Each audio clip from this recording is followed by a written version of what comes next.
Olá pessoal, todos bem? Na aula passada nós comentamos 5 questões de direito do trabalho. Na aula de hoje nós vamos comentar mais 5 questões, desta vez de direito processual do trabalho que foi cobrado no 34º exame. Eu tenho certeza que essa aula vai te poupar tempo de estudo e eu vou te mostrar detalhes importantes de como a banca cobra esse tipo de disciplina. Você pode deixar o seu like, se inscrever no canal e ativar o sininho para receber as notificações das demais aulas que estão por vir. Vamos à aula!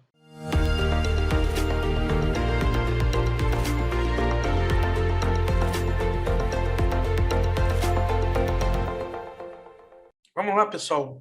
Agora são 5 questões de direito processual do trabalho que também foram cobradas aí no 34º exame. Ela, Beatriz, foi empregada de uma entidade filantrópica, eu frisei aí entidade filantrópica, por 2 anos e 3 meses. Terminada a relação de emprego no final de 2021, Beatriz ajuizou reclamação trabalhista um mês após, pelo procedimento sumaríssimo, postulando diversos direitos supostamente lesados, além de honorários advocatícios. Regularmente contestado e instruído, o pedido foi julgado procedente em parte, sendo que a ex-empregadora recorreu da sentença no prazo legal, juntando, leia-se, apenas as custas, tá? Juntando, leia-se, apenas o recolhimento das custas, né? Porque nós sabemos que no direito do trabalho, em regra, para recorrermos, nós temos o chamado preparo, que é depósito recursal mais custas, ok? Nesse caso aqui, a entidade filantrópica recolheu apenas as custas. Você teria que ter essa sacada do enunciado, tá ok?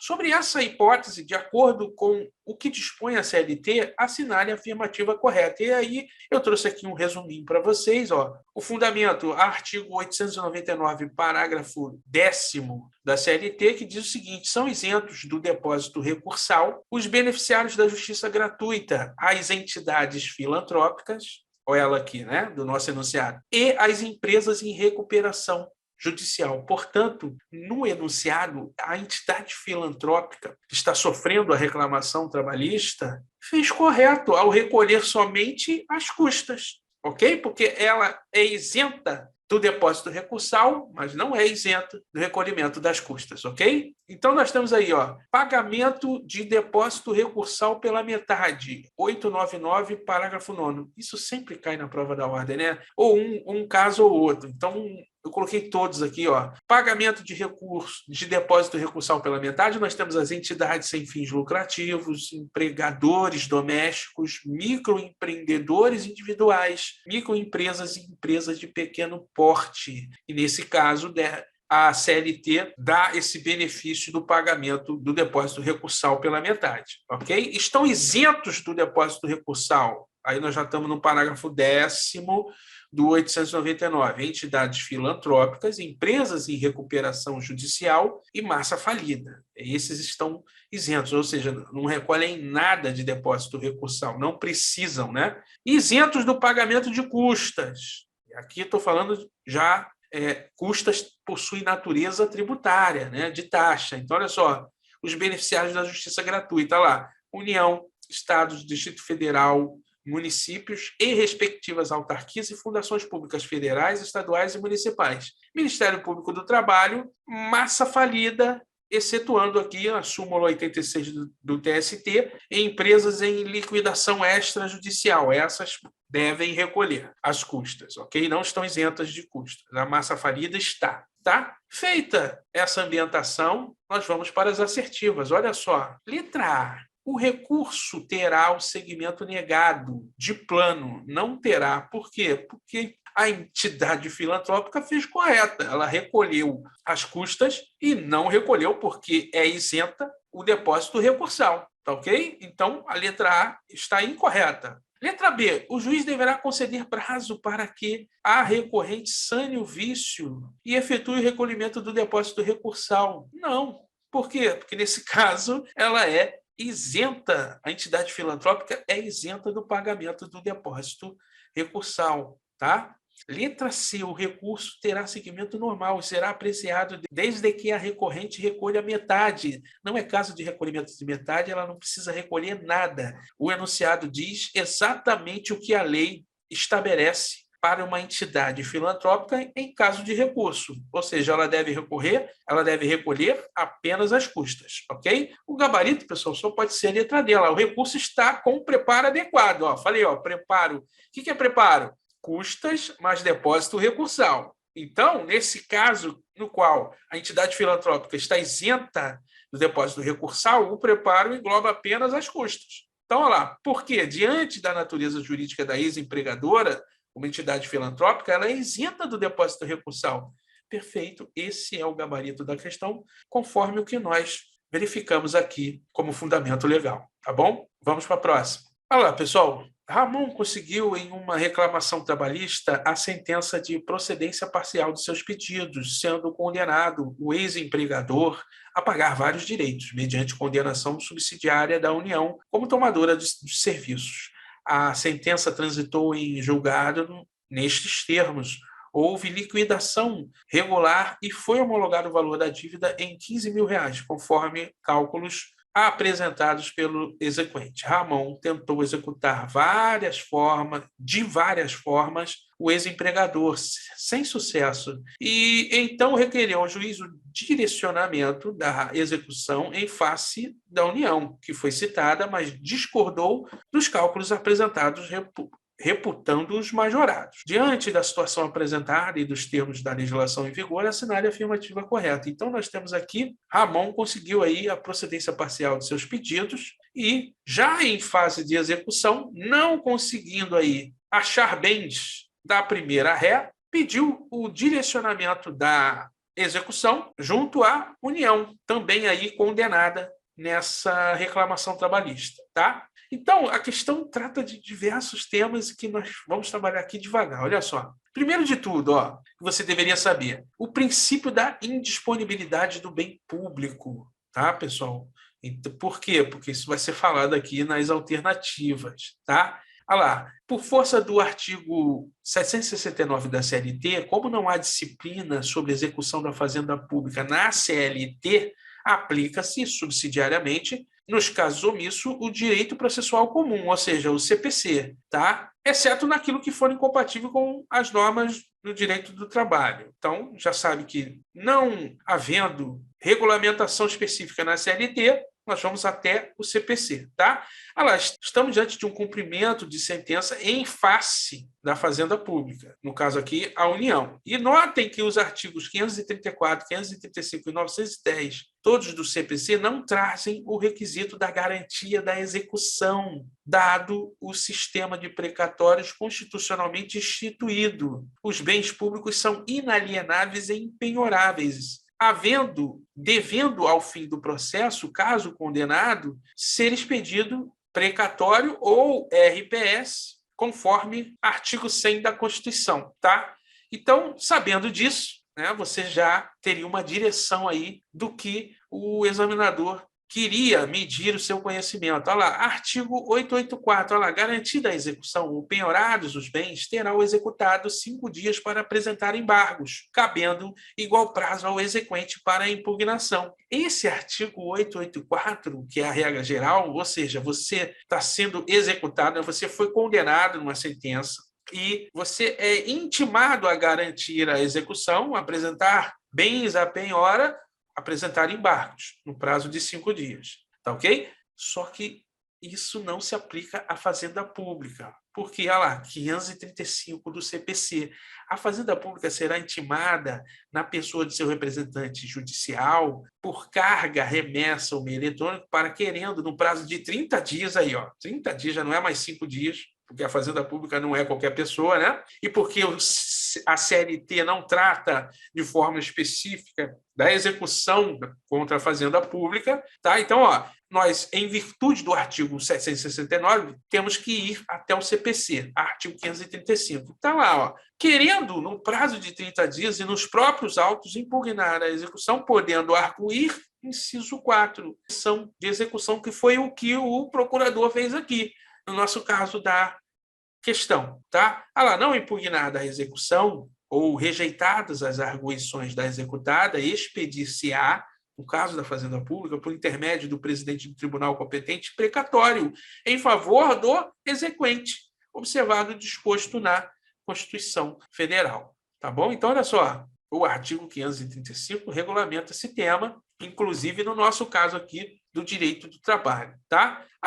Professor, me diz o fundamento legal da inalienabilidade ou impenhorabilidade do bem público. Artigo 100 do Código Civil. Os bens públicos de uso comum do povo ou de uso especial são inalienáveis, enquanto conservarem a sua qualificação na forma que a lei determinar. Artigo 832 do CPC. Não estão sujeitos à execução os bens que a lei considere penhoráveis ou inalienáveis. Né? Acabamos de ver que isso se aplica, então, aos bens públicos. Tá? E o artigo 100 da Constituição diz o seguinte, os pagamentos devidos pela Fazenda Pública Federal, Estadual, Distrital, Municipal, em virtude de sentença judiciária, far-se-ão exclusivamente na forma cronológica de apresentação dos precatórios. Então, essa é a regulamentação que você deveria saber para fazer com tranquilidade aí essa questão. Vamos às assertivas, olha só. Letra A. Caberá à União depositar o valor da dívida? Não, tá? Não caberá à União depositar o valor da dívida. Por quê? Porque, nesse caso, a União pode apresentar embargos sem garantir a execução, sem precisar garantir a execução. Por quê? Porque não há essa condição legal para as fazendas públicas, ok? Então, caberá à União depositar para só então, ajuizar embargos? Não, tá? Não caberá, não precisará, tá? Letra B. Se a União não depositar voluntariamente a quantia, terá seus bens penhorados. Não terá seus bens penhorados em função do artigo 832 do CPC, combinado com o artigo 100 do Código Civil. Tá bom? Então, não terá. Letra C. A lei prevê que, sendo o ente público o devedor, ainda que subsidiário, bastará depositar metade. A lei não prevê isso, não há isso em nenhuma lei. Sendo o ente público devedor, e rejeitadas as arguições do ente público executado, expedir-se-á por intermédio do presidente do tribunal precatório, tá? Então, esse é o sistema constitucionalmente estabelecido que você deveria conhecer, tá? A letra D é o gabarito, É desnecessária a garantia do juízo para a União ajuizar embargos à execução. Letra D, portanto, é o gabarito da questão. Vamos para a próxima. Pessoal, numa reclamação trabalhista que se encontra na fase de execução e diante da extrema complexidade dos cálculos, o juiz determinou a liquidação a cargo de um perito judicial. Apresentado o laudo em que pese ambas as partes discordarem das contas apresentadas pelo especialista, elas foram homologadas pelo juiz. A sociedade empresária garantiu o juízo e ajuizou embargos à execução, enquanto o exequente apresentou impugnação à sentença de liquidação. O juiz julgou improcedentes ambas as ações, mantendo a homologação já feita. Somente a sociedade empresária interpôs agravo de petição no prazo legal. Sobre o caso, considerando os fatos narrados e o entendimento consolidado do TST, assinare a assertiva correta. Então, olha só, a questão está tratando de recurso adesivo. E aí nós podemos ter recurso ordinário adesivo, agravo de petição adesivo, recurso de revista adesivo e embargos adesivos. A ideia do recurso adesivo é que uma parte recorre somente quando a outra parte recorre também. Ou seja, a decisão de primeira instância é favorável a uma parte que fala, embora a sentença tenha sido parcialmente boa para mim, eu não vou recorrer. A outra parte diz, não, olha só, a sentença foi parcialmente boa para mim e eu vou recorrer, tá? E aí há a possibilidade da parte que decidiu até então não recorrer apresentar recurso adesivo, tá? Isso se aplica ao direito do trabalho, está na súmula 283 do TST. O recurso adesivo é compatível com o processo do trabalho, onde cabe no prazo de 8 dias nas hipóteses de interposição de recurso ordinário, recurso de petição, recurso de revista e de embargos, sendo desnecessário, olha só, que a matéria nele veiculada esteja relacionada com a do recurso interposto pela parte contrária. Então, não há necessidade. Pode versar sobre a matéria veiculada no recurso da parte contrária? Pode. Mas é necessário? Não, porque ela pode tratar apenas do que lhe foi desfavorável na sentença. Né? Nós estamos diante sempre, no caso de recurso adesivo, nos casos em que se aplica o recurso adesivo, de uma sentença parcial, de pedidos parcialmente providos. Né? Diante disso, vamos para as assertivas. Olha só.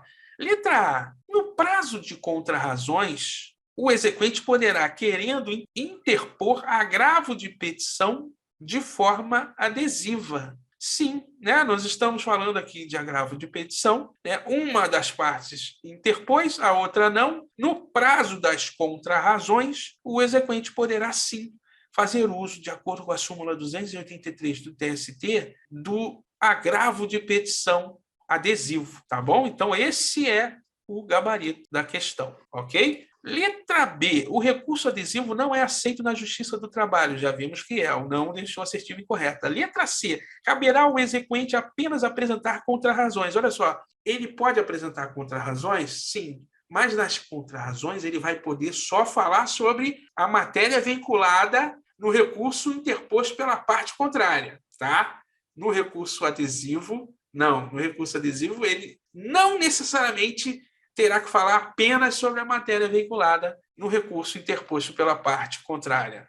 Tá? Eis aí a diferença, portanto, nesse caso aqui das contrarrazões para o agravo de petição adesivo. Tá? Então, olha, quando ele coloca caberá ao exequente apenas apresentar contrarrazões, pois o recurso adesivo só tem cabimento para recurso ordinário de revista, não, ó, tem cabimento também para agravo de petição e embargos, tá? Então, só tem cabimento, também deixou assertiva incorreta. Letra D, o agravo de petição adesivo é aceito na seara trabalhista, sendo necessário, não é desnecessário, de acordo com a súmula 283 do TST. Já falamos isso aqui, gabarito é letra A, vamos para a próxima. Em 7 de fevereiro de 2022, segunda-feira, Carlos ajuizou reclamação trabalhista pelo rito ordinário contra a Sociedade Empresária Calçados Ícaro Limitada, postulando vários direitos que afirma terem sido lesados ao longo de 3 anos nos quais trabalhou na empresa. A vara para a qual o processo foi sorteado é extremamente organizada, tendo comprovadamente ocorrido a citação em 9 de fevereiro, quarta-feira, e designada a audiência una para 11 de fevereiro, sexta-feira. Todos os dias da referida semana são úteis. Diante dos fatos e do que dispõe a CLT, assinar a afirmativa correta. Então, lá, pessoal, entre a notificação e a audiência, deve ser observado o prazo mínimo de 5 dias úteis. Prazo legal, esse previsto no 841 da CLT. Olha lá, 48 horas é o prazo que o chefe da secretaria, chefe do cartório, tem para notificar o reclamado, e o prazo de 5 dias é o prazo para a audiência. Tá? Isso está bem claro aqui no 841. Vamos ler? Olha só. Recebida e protocolada a reclamação, o escrivão ou secretário, dentro de 48 horas, remeterá a segunda via da petição ou termo ao reclamado, notificando ao mesmo tempo para comparecer à audiência de julgamento, que será a primeira desimpedida depois de 5 dias. Questão decoreba sobre prazo, né? Mas isso cai, não adianta. Né? De vez em quando está em prova, sim. Vamos para as assertivas, olha só. Letra A. A audiência deve ser remarcada se houver pedido do reclamado porque não se observou o prazo mínimo de 5 dias. Não se observou. Está corretíssimo. Né? Aqui ele deu 2 dias apenas e teria que dar, no mínimo, 5 dias. Tá? Gabarito, sem dúvida nenhuma, letra A. Vamos ver as outras? Olha só. A Justiça do Trabalho deve primar pela celeridade. Até aqui tudo bem. Daí porque a designação da audiência breve é válida. Não. A Justiça do Trabalho deve primar pela celeridade, está correto, respeitando os prazos que já são curtos na CLT, tá bom? E não diminuí-los, tá? Então, a letra B está incorreta. C. diante dos fatos do que dispõe a CLT, assinar a afirmativa correta lá. Inválida a data marcada para a audiência porque a lei determina um interregno mínimo de 8 dias, não um interregno de 5 dias e não 8 dias, tá bom? D. Se a audiência fosse na modalidade presencial, não seria válida pelo curto espaço para deslocamento, mas se fosse telepresencial, seria válida. Não há essa diferenciação na CLT. Portanto, o gabarito da D está incorreto. O gabarito é letra A, conforme 841 da CLT. Vamos para a próxima. Olha lá, pessoal, última questão. Plínio Barbosa ajuizou uma reclamação trabalhista em face de seu empregador. O valor da causa era de 30 salários mínimos, com o valor vigente na data do ajuizamento da ação. O pedido único da ação está baseado em entendimento simulado do TST, cabendo a aplicação literal da súmula. Ainda assim, o juiz de primeiro grau julgou improcedente o pedido. Você, na qualidade de advogado de Plínio, apresentou o recurso cabível, mas o TRT respectivo manteve a decisão sem que houvesse no acórdão dúvida, contradição, obscuridade ou contradição. Considerando que a decisão do TRT foi publicada numa segunda-feira, assinale a opção que indica a medida judicial que você adotaria para o caso. Então, a questão está pedindo qual o recurso que você adotaria para o caso concreto. Nós estamos falando aqui do rito sumaríssimo, que é aquele cuja ação tem seu valor compreendido entre 2 e 40 salários mínimos. Lembre-se que até 2 salários mínimos o rito é sumário e não cabe recurso, salvo extraordinário ao STF no caso de matéria constitucional. Foi só para lembrarmos. Pois bem, 3 são as hipóteses que justificam o recurso de revista no rito sumaríssimo. Olha lá, contrariedade de súmula do TST, que é o nosso caso aqui, contrariedade de súmula vinculante e violação direta da Constituição. Artigo 896, parágrafo 9º da CLT. Nas causas sujeitas ao procedimento sumaríssimo, somente será admitido recurso de revista por contrariedade à súmula de jurisprudência uniforme do TST ou súmula vinculante do Supremo Tribunal Federal ou por violação direta da Constituição.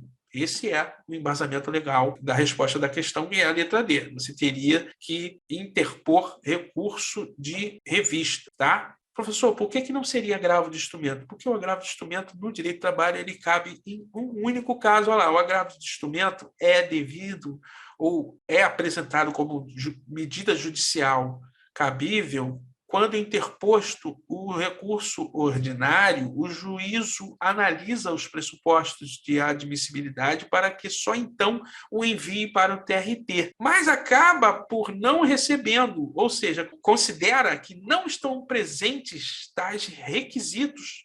Então, o recurso é trancado. E para destrancar esse recurso, aí sim é cabível o agravo de instrumento, ou seja, nega seguimento, o recurso a ser interposto é agravo de instrumento. Fica aí o processo mnemônico, né? No direito do trabalho, tá?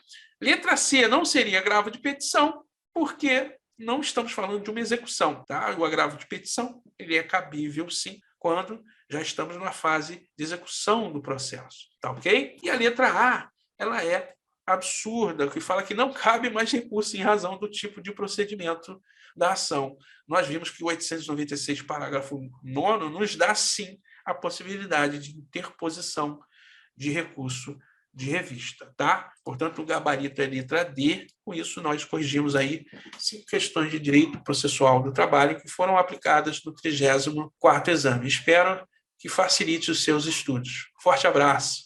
Boa prova.